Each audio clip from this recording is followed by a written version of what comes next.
राम राम सभी को। My self नवीन कुमार और एक कंपनी जो कि एज एन एनबीएफसी का रोल प्ले करती है, लोन देने का काम करती है। और ये एनबीएफसी जो है रजिस्टर्ड विथ आरबीआई है।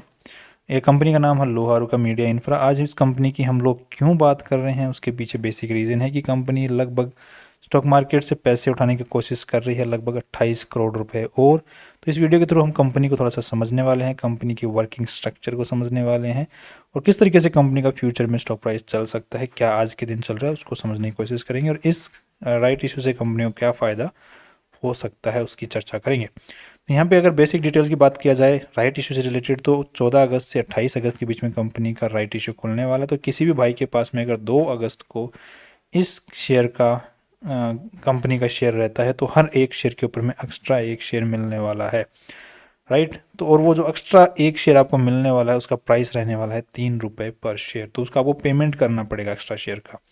ध्यान रखिएगा, अभी जो स्टॉक प्राइस मार्केट में चल रहा है वो लगभग 7 रुपये के आसपास में चल रहा है और ये जो प्राइस है अभी एडजस्ट होने वाला है, नीचे आएगा अभी एडजस्ट होके। तो 5 रुपये के आसपास में होना चाहिए, एडजस्ट होके आएगा। उसके बाद में जो है 3 रुपये के आसपास में आपको पेमेंट भी करना पड़ेगा, जो कि कैसे पेमेंट करना है, क्या राइट इशू से फ़ायदे हो सकते हैं, उसके लिए हमने अलग से वीडियो बना रखा है। Link is in the description, do check them out before taking any action.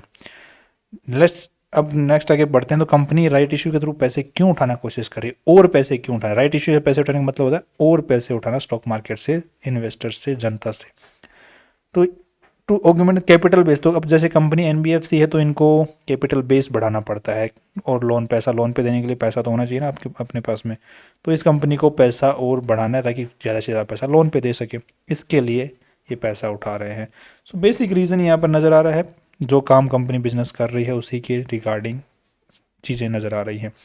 अब एक बार कंपनी को देख लेते हैं कि कंपनी मार्केट में आज के दिन कैसा परफॉर्म कर रही है। तो 64 करोड़ रुपए की कंपनी है, पूरी कंपनी खरीद लो 64 करोड़ रुपए के अंदर में।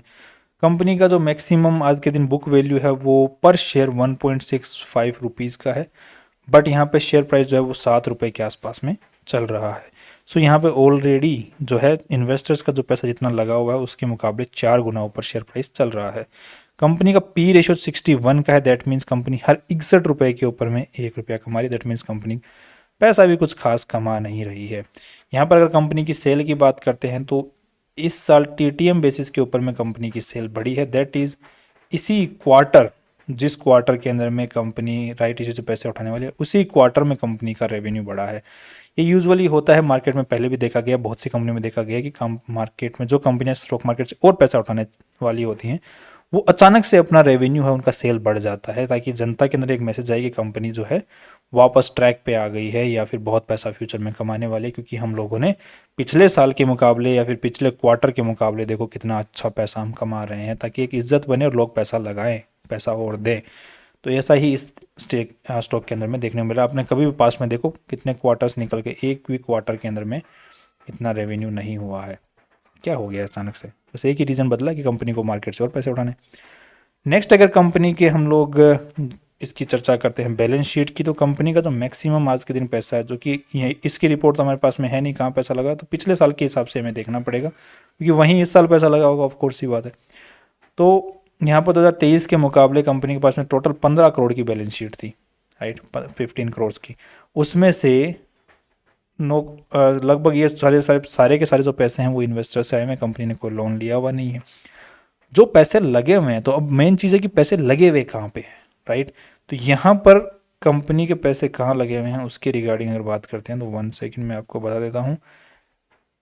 कंपनी ने एक तो एडवांस पेमेंट कर रखा है, किसको, 1 सेकंड, कंपनी ने यहाँ पर लोन दे रखा है, किन लोगों को दे रखा है, तो यहाँ पे ये देखो, यहाँ पे बता रही है कंपनी कि 1.38 करोड़ का तो कंपनी ने सिक्योर्ड लोन दे रखा है, राइट। तो 1.5 करोड़ रुपए का लोन तो सिक्योर लोन हो गया। उसके बाद में 7 करोड़ रुपए का कंपनी ने अनसिक्योर्ड लोन दे रखा है। अनसिक्योर्ड लोन का मतलब कि उसकी बजाय कंपनी के पास में कुछ है नहीं, अगर सामने वाला पैसा चुकाता नहीं है तो कंपनी के पास में कोई एसेट नहीं है। तो यहाँ पे 7 करोड़ का अनसिक्योर्ड लोन दे रखा है। उसी के साथ में ये तो हो गया 8 करोड़ रुपए के आसपास में। और पैसा कहाँ है, तो यहाँ पे लगभग 5 करोड़ रुपए का जो लोन है कंपनी ने रिलेटेड पार्टीज को, मतलब कंपनी ने जो मालिक लोग हैं इस कंपनी के लोहारुका के इन्हीं की दूसरी और कंपनियां हैं जिनका नाम है comfort securities and liquor India limited, इनको लोन दे रखा है। तो अब कंपनी का जो मैक्सिमम जो कि जनता का पैसा है, दुनिया ने इस कंपनी में भरोसा करके जो पैसा लगाया उनको कंपनी ने आधे से ज़्यादा पैसा, आधे से थोड़ा कम पैसा तो अपनी ही कंपनी दूसरी कंपनियों को दे रखा लोन पे, और या फिर दूसरे लोगों को दे रखा है, वो भी अनसिक्योर्ड वे के अंदर में। सो बेसिकली यहाँ पे मुझे जो बिजनेस एक्चुअली इस कंपनी का होना चाहिए वो होता हुआ नज़र नहीं आ रहा है। नेक्स्ट क्यों नहीं हो रहा है? क्योंकि कंपनी ने पिछले साल अगर देखते हैं यहाँ पे तो ओवरऑल 15 करोड़ रुपए के आसपास में लोन दे रखे हैं।